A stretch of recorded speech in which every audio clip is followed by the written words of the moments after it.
Hello everyone, welcome to our channel. तो friend समस्त को कृष्णा एकेडमी क्लासेस को बहुत बहुत स्वागत। तो आज आम फ्रेंड देखा ओडिशा हिस्ट्री रो महिमा धर्म आपण मानक दे देइथिली सिलेबस आपण देखि परिबे। एटा पढिछि हमर एबे जो मेंस हेछि तारी क्वेश्चन गोटे पढिछि अलेख बा महिमा धर्मर प्रमुख नीति गुड़िक वर्णना कर।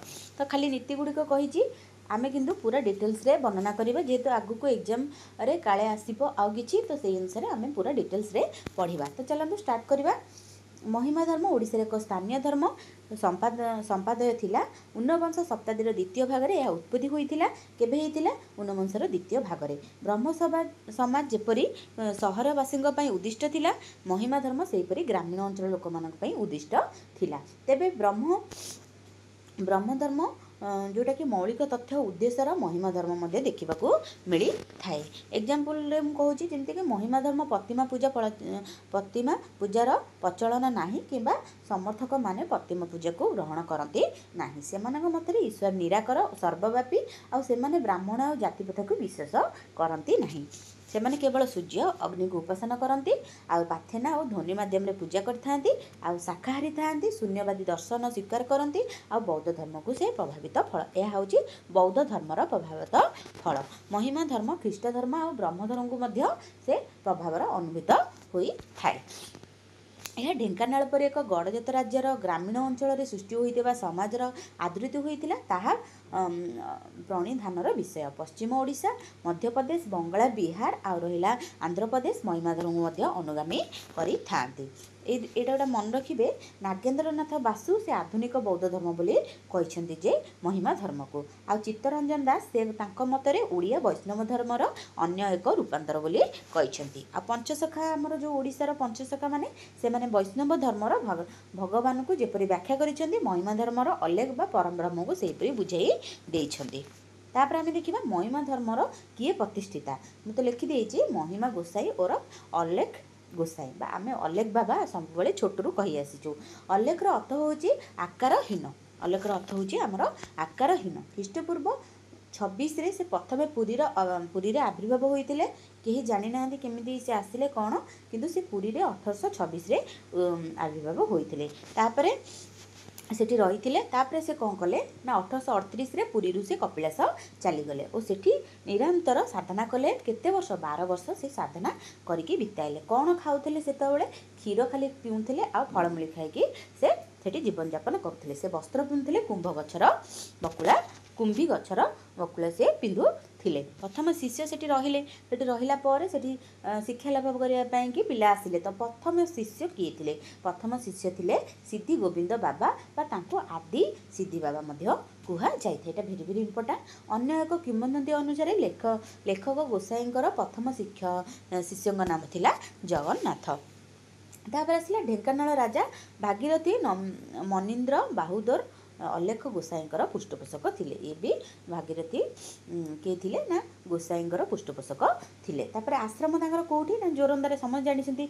सी सेठरे केते वर्ष रहिथिले? 24 वर्ष से अतिबाहित करथिले। 1876 रे गोसाई परलोक प्राप्त हेले। तांकर मर शरीर जोरंदा ठारे एबे कबर दिया जाइछि।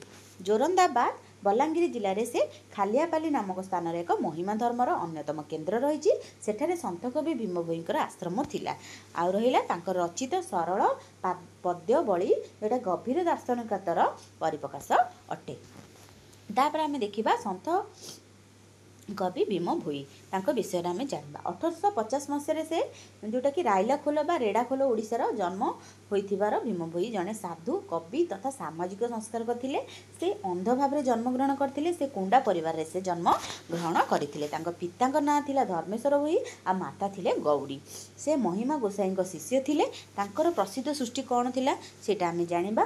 श्रुति चिंतामणि, ब्राह्मणी पुराण गीत, तापर निर्बोध संधान, चैतीसा मधु चक्र, आदित्य गीता, अष्टकविहारी गीता, एगुड़ाक सब आप मन रखिए। तापर रहिला से 1862 रु 1867 पर्यंत महिमा धर्म ओडिशार एक कोण विस्तार करथिले। आ से 1895 मसीह सोनपुर खरियापाली ग्राम में मृत्युवरण करथिले। एटा मन रखिए, ए दुटा मन रखिए। केबे जन्मग्रहण करथिले सेटा मन रखिए। तापर देखिबा आमे महिमा बाणी गुड़ाक कौन रही नीति बाणी जोटा क्वेश्चन रे आसीचे सेटा जानिबा। महिमा संप्रदाय पर और अपर नामर दुईटी स्तर विभक्त रही। महिमाधरर अनुगामी माने गौरिक वस्त्र धारण करिथांती। तापर रहिला महिमा धर्मावलंबी माने केतेक कठोर व्रत अवलंबन करिथांती। जेमती सूर्यास्त पूर्वर दिन में थरे खाइबे विधि पालन करती। तापर उदयमान और अस्त्रगामी सूर्य को से माने पूजा करती, माने जितेबाला अस्त हुअन्ति आ जितेबाला उदय हुअन्ति से टाइम रे से पूजा करती। सेमानक उपासना स्थली होची उपासना स्थली को धनी मंडप कुहा जाइथाए। महिमा धर्मर भाषा ओडिया भाषा रे तांको उपदेश पचार से करुथिले। आ सेमाने कुहंती जे भगवान सर्वज्ञ सर्वशक्तिमान आ सर्वप्रथम भगवान हेउछन्ति सर्वोच्च प्राण। भगवान जगतर सृष्टि कारण अटे। भगवान निराकर, भगवान जोटा कि आकस्मरणीय, भगवान का शरीर बिना, भगवान नाम बिना, भगवान कौन से अनुभव बिना से परमेश्वर। तापर आसला गोटे धर्म, गोटे ईश्वर, गोटे जाति स्थापन पाई अलेख गोसाई निजर जीवन उत्सर्ग करथिले।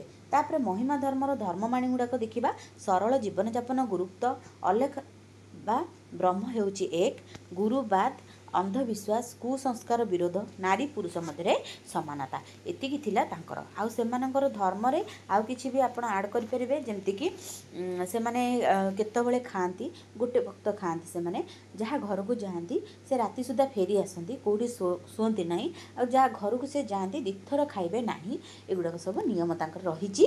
तो एतिकी ही थिला हमर महिमा धर्म। आउ जदि आपण किछि जानिछन्ती ताहले तळे कमेंट रे जणाई परिबे, जेमति कि सब पिला जानि पारिबे। तो चलନ୍ତୁ भिडियोटी एंड करदबा। जो माने देखिछन्ती से बहुत बहुत धन्यवाद। Thank you.